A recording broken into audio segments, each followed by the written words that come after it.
Sholawat serta salam mudah-mudahan selalu terlimpah curahkan kepada junjungan kita Nabi besar Muhammad. Baiklah Bapak Ibu yang saya hormati, pada sore hari ini saya akan mencoba memaparkan ya atau menjelaskan apa yang saya pelajari di modul 14 ini. Ini tentang budaya positif. Apakah Bapak Ibu tahu apa itu budaya positif? Apa yang Bapak Ibu tahu tentang budaya positif? Mungkin Bapak Ibu Bapak Ibu pernah menerapkan budaya positif ini di kelas atau di sekolah kita? Apa yang kita sebelum belajar, buang sampah pada tempatnya, dengan cara yang baik. Iya. Jadi kan apa itu budaya positif? Kebiasaan baik ya. Ya. Jadi budaya positif di sini ya adalah sebuah tradisi ya, tradisi yang ada di sekolah yang tumbuh dan berkembang sesuai dengan ruh atau spiritnya dan nilai-nilai yang diajarkan di sekolah ya. Jadi itu yang dari budaya positif. Selanjutnya di sini kenapa budaya positif itu penting kita terapkan atau kita implementasikan di sekolah. Yang pertama tentu saja ya, suasana positif itu sangat mendukung proses pembelajaran yang kondusif gitu ya. Jadi untuk belajar yang kondusif itu kita memerlukan suasana yang positif. Kemudian pembelajaran juga akan menjadi menyenangkan gitu ya. Kemudian yang ketiga, budaya positif penting untuk membentuk akhlak yang positif, ya untuk membentuk karakter siswa yang baik. Oke, selanjutnya di sini langkah apa saja, ya langkah strategis apa yang kita perlukan untuk membangun budaya positif. Nah, yang saya pelajari di modul 14 ini ya.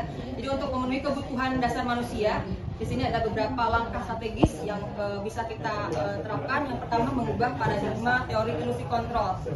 Ya. Kemudian di sini ada juga disiplin positif. Ya. Kemudian langkah berikutnya ada penerapan keyakinan kelas. Jadi nanti kita akan sama-sama belajar bagaimana cara membuat keyakinan kelas. Kemudian yang selanjutnya ada membuat posisi kontrol guru. Ya. Jadi kita harus tahu kita ada di posisi mana. Nanti kita akan sama-sama pelajari ya apa saja posisi kontrol guru. Kemudian yang ketiga nanti kita akan belajar tentang penerapan segitiga restitusi ya. Jadi di sini mungkin hal yang baru buat kita semua ya. Ibu juga baru tahu ya setelah mempelajari modul 14 ini ternyata ada ada strategi ya untuk menyelesaikan masalah siswa itu dengan menggunakan penerapan segitiga restitusi. Apa itu restitusi nanti kita akan pelajari ya. Oke, selanjutnya tadi langkah yang pertama yaitu mengubah paradigma ya. Di sini ada 4 teori ilusi kontrol. Yang pertama, ilusi guru mengontrol murid ya. Kemudian yang kedua, ilusi bahwa semua penguatan efektif itu penguatan positif itu efektif dan bermanfaat ya. Kemudian paradigma yang ketiga yaitu ilusi bahwa kritik dan membuat orang merasa bersalah itu dapat menguatkan karakter. Dan yang keempat, ilusi bahwa orang dewasa itu memiliki hak untuk memaksa murid tentunya di sini. Mari kita lihat satu persatu. Ya. Nah, di sini ilusi guru mengontrol murid ya. Pada dasarnya ya, kita tidak dapat memaksa murid ya untuk berbuat sesuatu jikalau murid tersebut memilih untuk tidak melakukannya gitu. Nah, walaupun tampaknya guru sedang mengontrol perilaku murid, hal demikian terjadi karena murid sedang mengizinkan dirinya dikontrol ya. Dan saat itu bentuk kontrol guru menjadi kebutuhan dasar ya yang dipilih oleh murid tersebut.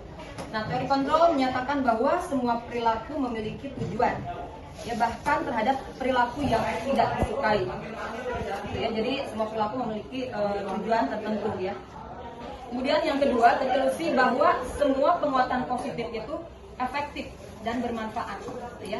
Nah, di sini penguatan positif atau bujukan adalah bentuk-bentuk kontrol. Nah, segala usaha untuk mempengaruhi murid agar mengulangi suatu perilaku tertentu itu adalah suatu usaha untuk mengontrol murid tersebut.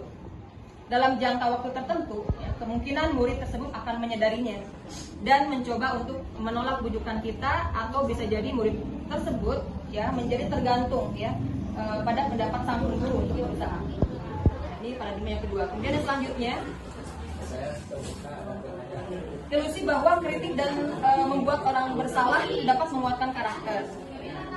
Teori berikutnya, menggunakan kritik dan rasa bersalah untuk mengontrol murid menuju pada identitas gagal. Ya. Kemudian mereka belajar untuk merasa buruk tentang diri mereka. Kemudian mereka juga mengembangkan dialog diri yang negatif. Kadang-kala sulit bagi guru untuk mengidentifikasi bahwa mereka sedang melakukan perilaku ini. Ya, karena seringkali guru cukup menggunakan suara halus ya untuk menyampaikan pesan negatif. Nah, selanjutnya yang keempat di sini ilusi bahwa orang dewasa itu memiliki hak untuk memaksa, ya. Nah, di sini banyak orang dewasa yang percaya bahwa mereka memiliki tanggung jawab untuk membuat murid-murid berbuat hal-hal tertentu. Tuh. Apapun yang dilakukan dapat diterima, ya, selama ada sebuah kemajuan berdasarkan pengukuran kinerja.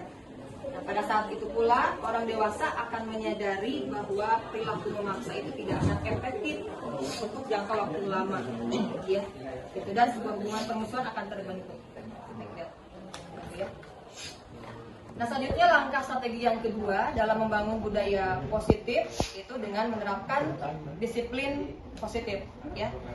Disiplin positif di sini merupakan unsur utama dalam terwujudnya budaya positif yang kita cita-citakan ya di sekolah-sekolah kita.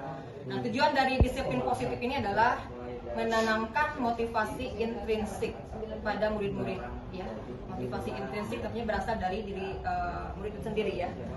Nah, kemudian di sini, sebagai pendidik tujuan kita adalah menciptakan anak-anak yang memiliki disiplin diri, ya, sehingga mereka bisa berperilaku dengan mengacu pada nilai-nilai kebajikan universal, ya, dan memiliki motivasi intrinsik, ya, bukan ekstrinsik.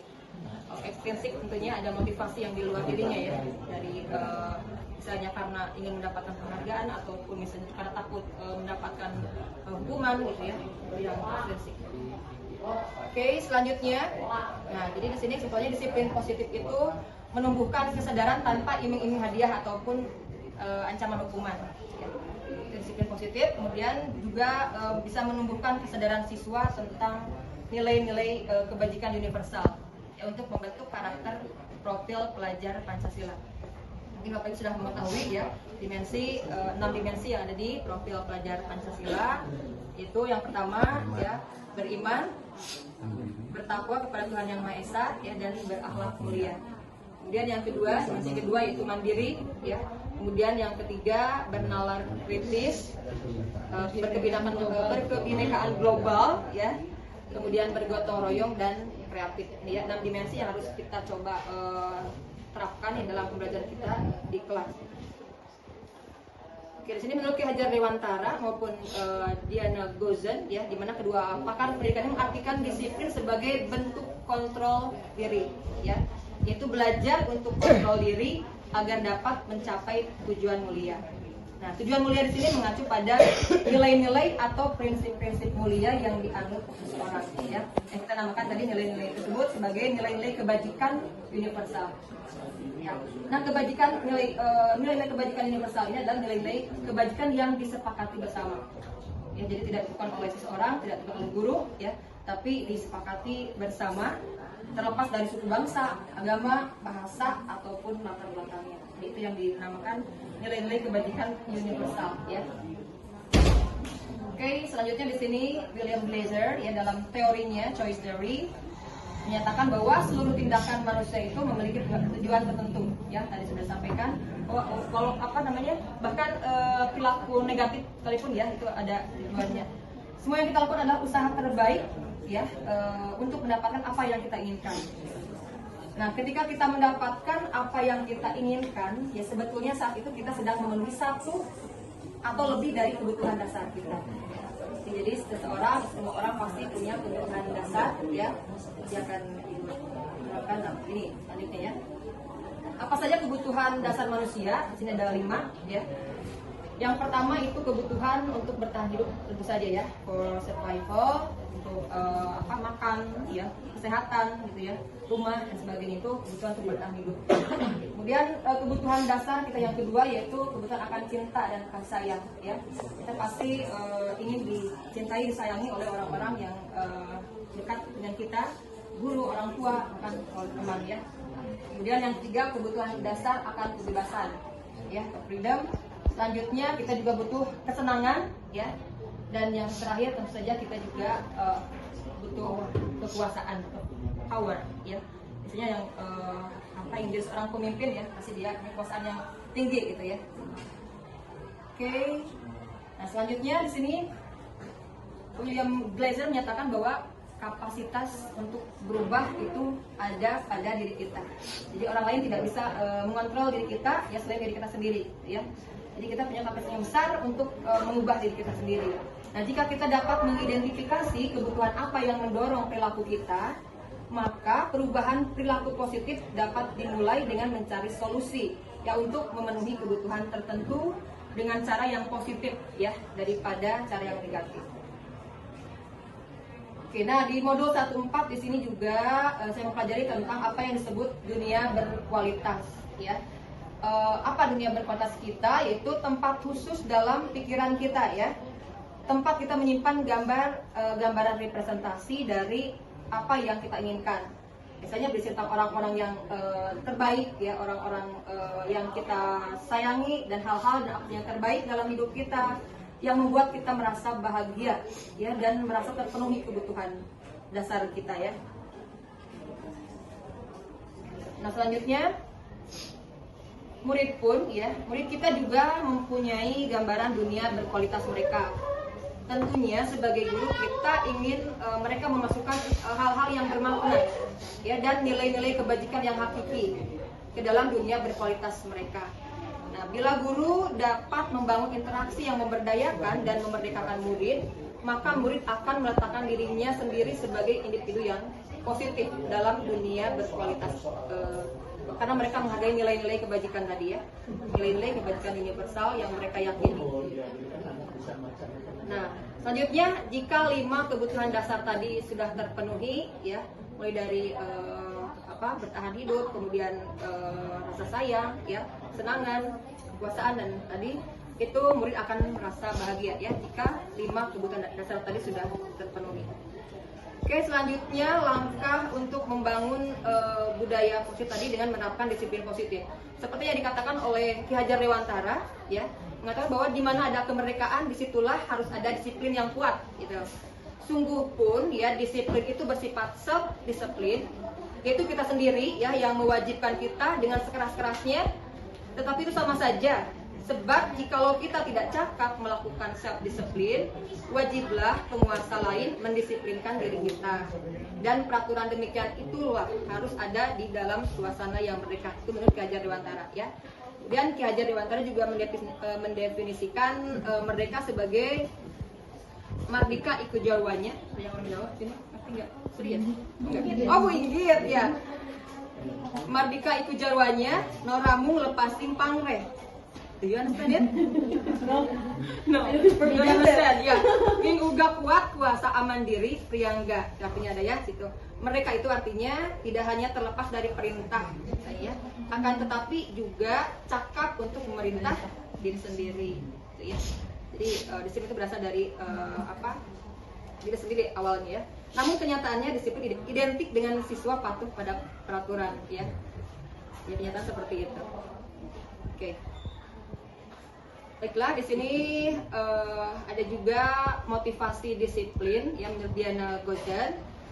Jadi seseorang bersikap disiplin itu karena 3 motivasi. Motivasi yang pertama itu orang berperilaku baik dan bersikap disiplin itu karena untuk menghindari hukuman tadi, ya. Itu berarti motivasi yang berasal dari ekstrinsik, karena takut hukuman aja, gitu. Jadi tidak atas kesadaran sendiri, ya. Kemudian yang kedua, motivasi karena ingin mengharapkan penghargaan. Jadi untuk mendapat penghargaan, jadi murid itu bisa berbuat baik atau bersikap disiplin, ya. Ini juga motivasi yang berasal dari ekstrinsik juga. Nah, yang ketiga, motivasi yang berasal dari dirinya sendiri. Nah, ini yang diharapkan, ya.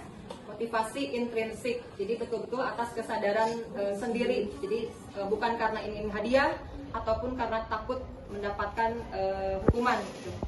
Jadi penerapan disiplin dengan pendekatan hukuman dan penghargaan itu tidak akan bertahan lama, ya. Hanya lewat saja, ya, sebatas itu saja, gitu. Selebihnya mereka pasti akan melakukan, ya, pelanggaran yang sama, gitu. Oke, selanjutnya. Oke, di sini Diana Gozen dalam bukunya Restructuring School Discipline 2001 Katanya seseorang yang memiliki disiplin diri berarti mereka bisa bertanggung jawab terhadap apa yang dilakukannya, ya, karena mereka mendasarkan tindakan mereka pada nilai-nilai kebajikan universal. Jadi sebagai seorang pendidik, tugas kita adalah menciptakan anak-anak yang memiliki disiplin diri, ya, sehingga mereka bisa berperilaku dengan mengacu pada nilai-nilai kebajikan universal dan memiliki motivasi intrinsik, ya, yang sudah disampaikan, bukan karena motivasi ekstrinsik. Nah, selanjutnya yang ketiga di sini, ya, langkah yang ketiga dalam membangun budaya positif. Di sini kemarin kita belajar tentang bagaimana cara membuat keyakinan kelas, gitu ya. Membuat keyakinan kelas bisa dilakukan di awal semester atau di awal pelajaran, ya. Kita bisa membuat keyakinan kelas ini bersama-sama dengan murid kita, ya. Langkahnya yang pertama, identifikasi dulu nilai positif yang dibutuhkan oleh siswa, ya, di kelas atau di lingkungan kita. Itu nilai positif apa yang mereka yakini, ya, untuk nanti dibuatkan sebagai sebuah keyakinan kelas, gitu. Kemudian selanjutnya langkah berikutnya dari proses membuat keyakinan kelas yaitu survei atau curah pendapat terkait ide-ide siswa, ya, agar tercipta kelas impian. Jadi semua berasal dari siswa, ya. Kemudian simpulkan nilai positif yang akan disepakati. Kemudian langkah selanjutnya, siswa diajak untuk menuliskan serangkaian aturan, ya, yang sudah diidentifikasi sebelumnya menjadi keyakinan kelas. Jadi guru atau wali kelas tidak membuat aturan sendiri, ya, tapi dibuat bersama-sama dengan siswa. Kemudian selanjutnya mendiskusikan konsekuensi yang harus dilaksanakan apabila tidak mengindahkan keyakinan kelas yang sudah disepakati bersama. Langkah selanjutnya kemudian keyakinan kelas itu dibuatkan dalam bentuk poster digital untuk dicetak dan ditempel di dinding kelas dengan ditandatangani oleh wali kelas, ketua, wakil, dan sebagainya. Kemudian yang terakhir, merefleksi dan meninjau ulang kapan saja keyakinan kelas ini. Jadi masih bisa direvisi, ya, masih bisa ditinjau ulang keyakinan kelas yang sudah kita buat dan disepakati di kelas, ya, bersama siswa. Nah, ini bagaimana ciri-ciri keyakinan kelas? Yang pertama, keyakinan kelas itu bersifat lebih abstrak, ya, daripada peraturan. Ya, peraturan itu bersifat lebih rinci dan konkret, gitu. Kemudian yang kedua, keyakinan kelas itu berupa pernyataan-pernyataan yang universal, ya, bersifat umum. Kemudian pernyataan keyakinan kelas senantiasa dibuat dalam bentuk positif. Jadi jangan menggunakan kalimat negatif. Jadi, jangan berjalan, mesti berjalanlah di koridor, misalnya, gitu. Kemudian keyakinan kelas hendaknya tidak terlalu banyak. Terlalu banyak nanti akan susah ini, ya. Jadi sehingga mudah untuk diingat dan dipahami oleh semua warga kelas. Jadi secukupnya aja, jangan terlalu banyak. Kemudian keyakinan kelas sebaiknya sesuatu yang dapat diterapkan di lingkungan tersebut. Jadi jangan buat peraturan atau keyakinan yang sekiranya tidak bisa dilakukan, ya, oleh kelas. Kemudian semua warga kelas hendaknya ikut berkontribusi dalam pembuatan keyakinan kelas lewat kegiatan curah pendapat tadi, ya. Jadi semuanya terlibat membuat keyakinan kelas yang nantinya akan dijadikan sebagai kesepakatan kelas. Nah, di sini contoh-contoh keyakinan kelas, ya. Saya sini keyakinan kelas 1. Setiap anggota kelas perlu belajar, ya. Kemudian perlu senang juga, perlu melakukan tugas, perlu saling menghargai, dan perlu merasa aman. Dan contoh yang kedua, di sini keyakinan kelas 5. Selalu bersikap positif, gitu, ya. Jadi selalu menggunakan pernyataan yang positif, ya. Selalu bersikap positif, kemudian senantiasa menjadi diri terbaik. Kemudian percaya dan menghormati orang lain serta barang miliknya. Berkomitmen terhadap setiap tugas, senantiasa membantu, ya. Dan di sini keyakinan kelas 7 misalnya, rasa hormat, bekerja, kemudian diterima dan dimiliki, ya. Oke, nah ini kemarin contoh tugas kesepakatan kelas yang saya buat, ya, untuk 12 bahasa dan MIPA. Di sini dari keyakinan yang disepakati, yang diyakini di kelas, dibuatkan sebuah kesepakatan kelas. Misalnya kesepakatan kelas yang pertama, masuk ke kelas tepat waktu. Kemudian ya, melaksanakan literasi Quran dan berdoa bersama. Kemudian fokus dan konsentrasi belajar. Kemudian mengangkat tangan saat bertanya dan aktif dalam pembelajaran. Kemudian saling menghargai dan bekerja dengan kelompoknya dan menjaga kebersihan, ya. Menjaga kebersihan dan kerapihan kelas. Ini kemarin contoh yang saya buat. Oke. Nah, selanjutnya tadi, ya, langkah strategis untuk membangun budaya positif, yaitu dengan menerapkan 5 posisi kontrol.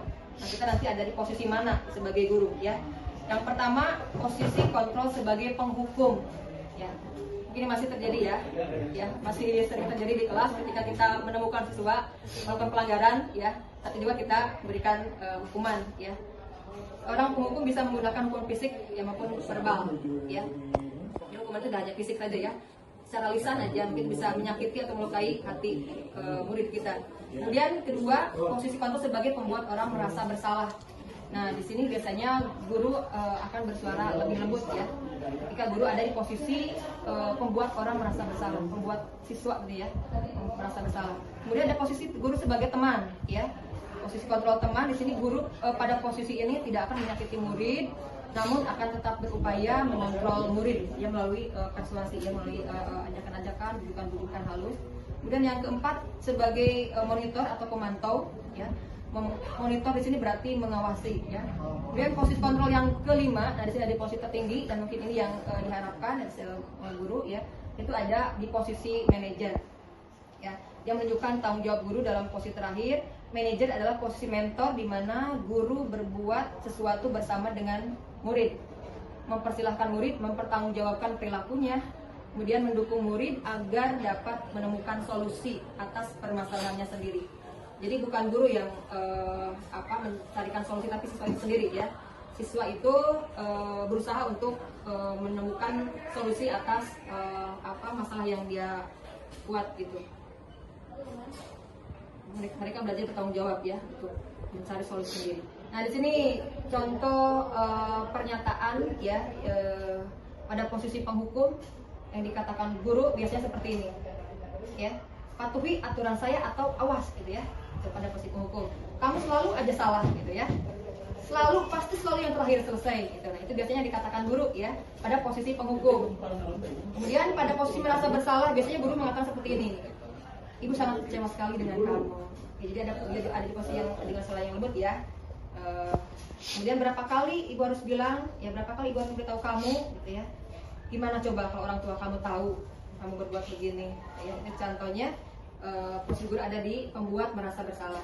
Kemudian posisi yang ketiga yaitu sebagai teman. Nah, biasanya guru berkata seperti ini, ayo bantulah demi bapak ya gitu ya, ya bantu demi ibu ya gitu ya. Kemudian ayo ingat tidak bantuan ibu selama ini gitu ya. Ya sudah, kali itu nggak apa-apa, nanti ibu bantu bereskan ya. Jadi dia memposisikan sebagai teman, mencoba untuk mencarikan solusi ya untuk muridnya. Kemudian posisi pemantau ya, posisi pemantau di sini contohnya peraturan apa gitu ya, apa yang telah kamu lakukan, kemudian sanksi atau konsekuensinya apa, ini pada posisi pemantau. Kemudian yang terakhir pada posisi manajer ya. Pada posisi manajer di sini si guru menanyakan keyakinan kelas yang sudah dibuat sebelumnya tentunya ya. Jadi tidak ujuk-ujuk menanyakan keyakinan kelas tanpa dibuat sebelumnya. Jadi awal tahun sudah kita buat keyakinan kelasnya, kita tanyakan apa yang kita yakini ya. Kemudian apakah kamu meyakininya? Ya. Jika kamu meyakininya, apakah kamu bersedia memperbaikinya? Gitu ya. Dan jika kamu memperbaiki ini, hal ini menunjukkan apa tentang dirimu? Sebenarnya apa rencana kamu untuk memperbaiki hal ini? Jadi siswa sendiri yang mencari solusinya. Oke, itu 5 posisi kontrol. Selanjutnya, nah kira-kira, apa bedanya hukuman, konsekuensi, dan restitusi? Kira-kira apa nih perbedaan hukuman dan konsekuensi? Kalau konsekuensi mah ada kesepakatan. Ada kesepakatan. Kalau hukuman mah tidak ada. Tidak ada. Langsung spontan. Spontan ya, tiba-tiba. Oke. Dalam menjalankan peraturan ataupun keyakinan kelas atau sekolah, bila mana ada suatu pelanggaran, tentunya sesuatu harus terjadi. Untuk itu kita perlu meninjau ulang tindakan penegakan peraturan atau keyakinan kelas atau sekolah kita selama ini ya. Jadi tindakan terhadap suatu pelanggaran pada umumnya berbentuk hukuman atau konsekuensi. Oke, baiklah selanjutnya di sini akan diperkenalkan program disiplin positif ya yang dinamakan restitusi. Ada yang pernah dengar kata restitusi? Baru saja ya. Dengar. Apa itu restitusi? Kita lihat definisi restitusi menurut Gordon di sini adalah sebuah proses menciptakan kondisi bagi murid untuk memperbaiki kesalahan mereka, ya, sehingga mereka bisa kembali pada kelompok mereka dengan karakter yang lebih kuat.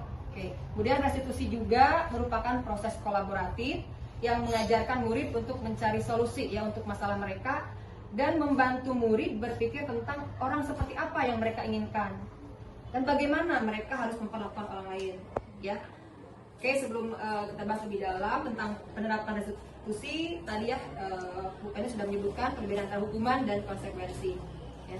Jadi kesimpulannya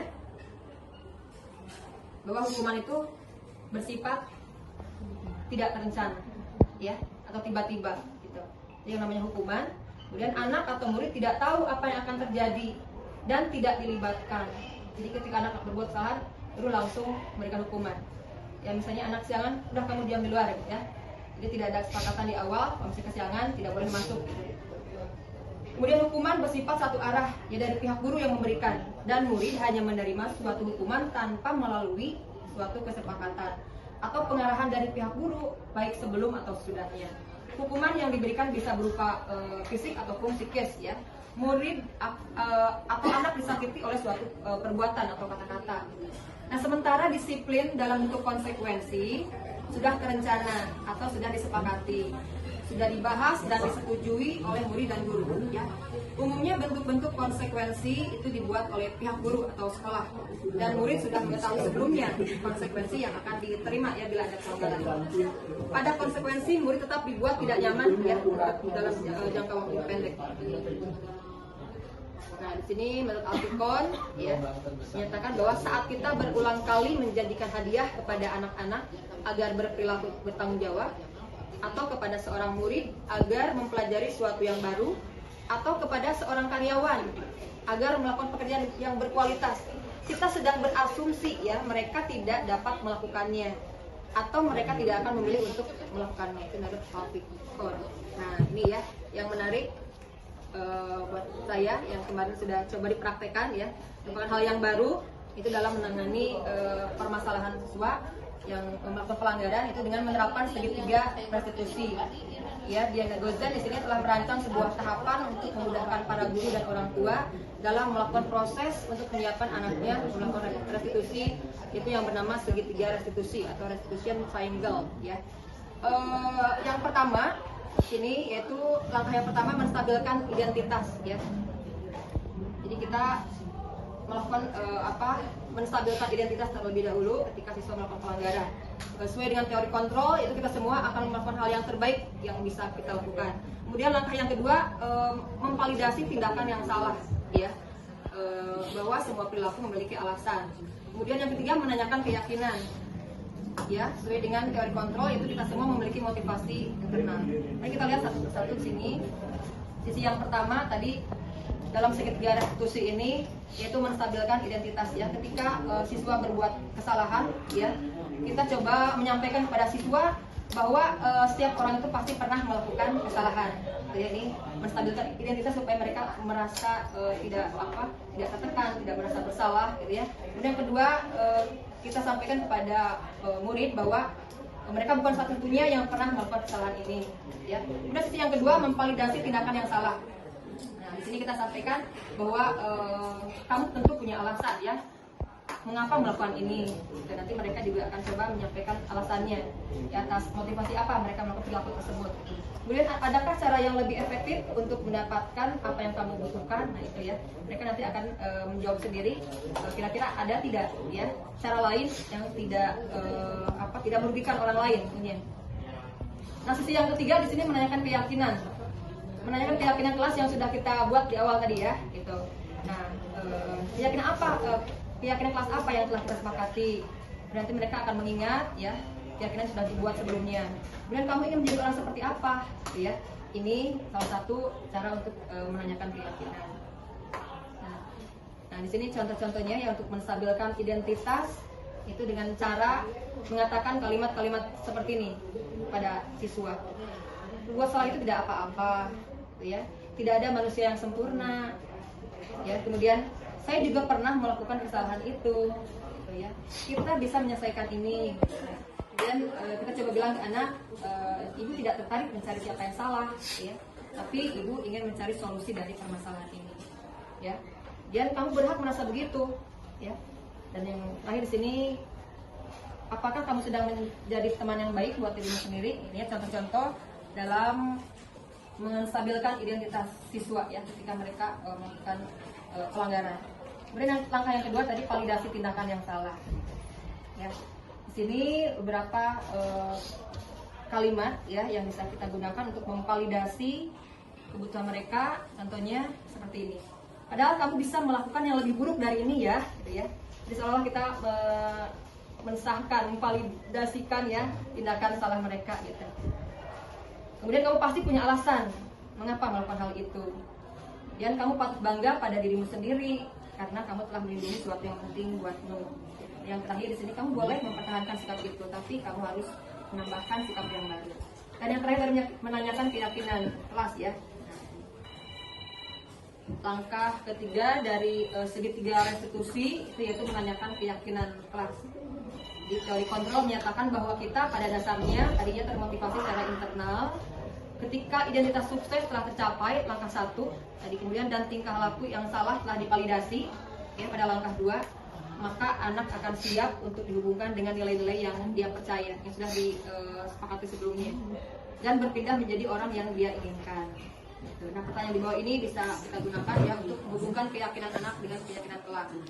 Ya, apa yang kita percaya sebagai kelas atau keluarga, apa nilai-nilai umum yang kita telah sepakati, apa bayang kita tentang kelas yang ideal, ya, kemudian kamu ingin jadi orang seperti apa. Itu ya mungkin beberapa pertanyaan bisa kita gunakan ketika kita menerapkan segitiga restitusi. Ya, oke. Kira-kira bagaimana Bapak Ibu? Tadi kita sudah melakukan segitiga restitusi. Ya, mudah-mudahan kita bisa mencoba untuk membangun budaya positif ini. Salah satunya dengan menerapkan segitiga restitusi tadi, ya, dalam menangani permasalahan siswa. Mungkin saja yang bisa saya sampaikan, ya, untuk pemahaman saya mengenai materi 1.4 tentang budaya positif ini. Mungkin Bapak Ibu yang mau bertanya atau ada yang mau berbagi tentang pengalamannya menangani anak di kelas, silahkan. Mungkin bukan nih. 11 mungkin Oh, yang saya tanggap nah, kalau perbedaan restitusi ini ada validasi. ya. Jadi Validasi tindakan yang salah. validasi dulu, baru memotivasi. Ya. Baru nanti Yang tujuannya kan memvalidasi dulu Menanyakan keyakinan kelas yang terakhir, ya. Baru memotivasi ke arah mana tujuannya bisa masalah yang menghadapinya. ya, jadi siswa sendiri nanti yang mencari solusi atas masalah yang dia Ya. Mungkin kalau dari situasi yang sekarang belum sih ya Bu, karena memvalidasi biasanya kan kita mendapati masalah itu langsung masalahnya apa dihadapi, diselesaikan langsung tanpa ada apa sih namanya kesepakatan atau istilahnya yang tadi itu yang apa sih bimbingan atau pengarah itu apa sih namanya tadi yang terakhir siklus ya, menanyakan keyakinan. Ya, setelah menstabilkan identitas, kemudian memvalidasi tindakan yang salah, dan terakhir menanyakan keyakinan yang sudah disepakati di awal. Dan nanti mereka salahnya itu kalau iya. di mana. Jadi di sini siswa bertanggung jawab untuk mencari solusi sendiri ya atas masalah yang dia buat gitu. Ya, kamu bagaimana? Nanti dia akan menjawab sendiri ya. Oh, saya harus begini Bu, biar nggak telat gitu kan misalnya. Terus kamu harus bagaimana untuk mengejar ketinggalan kamu? Oh, saya harus, misalnya kan, saya harus misalnya melihat kerjaan iman, misalnya. Jadi mereka sendiri yang mencari solusi ya atas permasalahan yang mereka. Biasanya kita yang memberikan solusi. Iya, biasanya kan gurunya ya. Jadi ya guru yang kita sebagai teman misalnya ya, langsung mencarikan solusi. Jadi ilusi kontrol itu terjadi bisa Bisa jadi. Ada lagi mau dibagi? Cukup. Ya, sepertinya waktu juga sudah menunjukkan 5 menit tadi ya. Ya, baiklah Bapak, Ibu, mungkin itu saja yang bisa saya bagikan saat ini ya. Saya juga masih mencoba untuk menerapkan ya teori yang saya dapatkan di modul ini. Mudah-mudahan kedepannya bisa lebih diimplementasikan lagi ya di kelas dan bahkan mungkin di sekolah kita. Sekali lagi terima kasih atas perhatiannya, atas kehadirannya. Cukup sampai di sini dulu. See you. Assalamualaikum warahmatullahi wabarakatuh. Waalaikumsalam warahmatullahi wabarakatuh.